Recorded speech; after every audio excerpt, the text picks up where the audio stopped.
Welcome to our channel. Today we how to log into Segment, track customer data and events step. To begin, open your preferred web browser. In the address bar, type in the Segment website URL.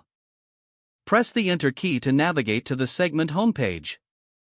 Once the page loads, look for the Login button, typically located at the top right corner.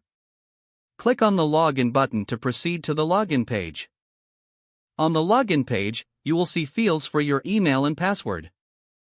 Enter your registered email address in the appropriate field. Next, type in your password in the password field.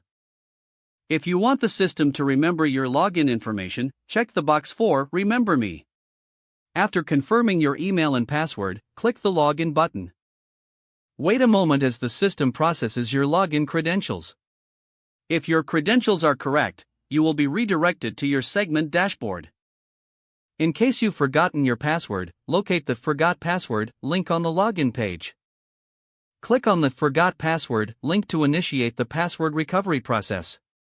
Enter your email address in the prompted field and submit the request. Check your email for a password reset link sent from Segment. Follow the instructions in the email to reset your password. After resetting your password, return to the login page. Enter your email and new password, then click the Login button. Once logged in, explore your dashboard to track customer data and events effectively. Familiarize yourself with the various features and options available in the Segment platform. You are now ready to optimize your customer data tracking experience. If the page does not load, refresh the browser or try again in a private or incognito window. Make sure you are using the correct email address, then retype it carefully to avoid small typos. If your password is not accepted, use the reset option and create a new strong password you can remember. Check your spam folder for verification or security emails, then complete any requested confirmation steps.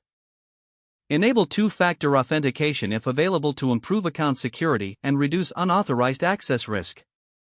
After signing in, review your profile details so your contact information and settings are accurate and current. If you see an error message, note it down and try again after restarting your device and internet connection. Don't forget to like this video and subscribe to our channel for more step-by-step tech guides.